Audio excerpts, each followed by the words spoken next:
అమ్మని ఏ కదా వాడు సాధన పోటీ చేయమని 6వ వార్డుల తెలుసు 6వ వార్డులో ఆయన చక్కగా ఏదో పార్టీ ఆఫీస్ లో వాడు కొడుకున్నట్టే వాడు ఎందుకు పార్టీ ఆఫీస్ లో ఎందుకు ఎవరిని ఎవరు కొట్టారు వాడు చేస్తున్నాము విలేజ్ లలో గెలవాలంటే కనీసము ప్రోత్సహించలేదు మాట్లాడలేదు ఎందుకు చెప్పు ఇది ఉంటే మాట్లాడతామా కెమెరామెన్ మా మీడియా వాళ్ళ కెమెరాలు తీసుకొని చిప్పులు ఫార్మాట్ చేయడం ఎక్కడిది మీడియా మాకు స్వేచ్ఛ లేదా మీ ఇల్లా ఇదేమన్నా ఇది బీజేపీ పార్టీ ఆఫీస్ ఇది మమ్మల్ని ఎందుకు ఇన్వైట్ చేస్తారు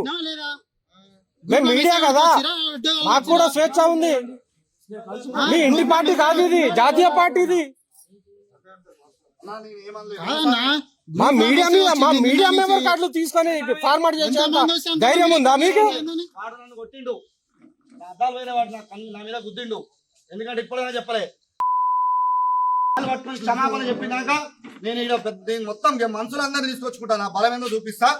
నేనైతే వదిలిపెట్టాను నేను ఏమనాలే నేను అధ్యక్షుడు ఆర్గ్యుమెంట్ చేస్తే వాడు నన్ను కొడతాడు ఇప్పటి వరకు నా మీద దెబ్బేసిన వాడు లేడు నేను ఇప్పుడు ఒక్క మెసేజ్ పెడితే అప్పుడు వేరే ఉంటది నేను ఏమన్నా వాడి మనిషి వాడు ఎట్లా వచ్చి గల్ల బట్టి కొడతాడు నా అద్దాలు జరైతే పుచ్చుకును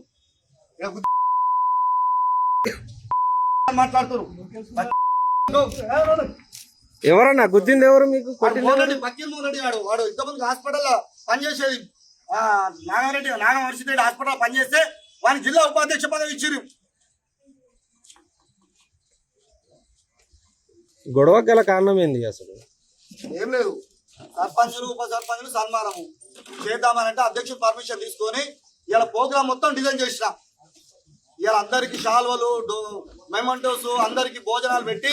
మంచిగా పూలదండలు వేసి స్వీట్లు పంపిణీ చేసి ఘనంగా చేద్దాం అనుకున్నా ప్రోగ్రామ్ క్యాన్సిల్ చేసాడు మదానా మీరు అట్లా పోతే మాత్రం తప్పులో పడతారు నేను చెప్తున్నాను వాడు నాకు కావాలి ఇప్పుడే వాళ్ళు వినబడతారు వాడు నాకు కాలు పట్టుకోవాలి సారీ చెప్పాలి లేకపోతే వాని ఇంకా జ్వరపడతా నేను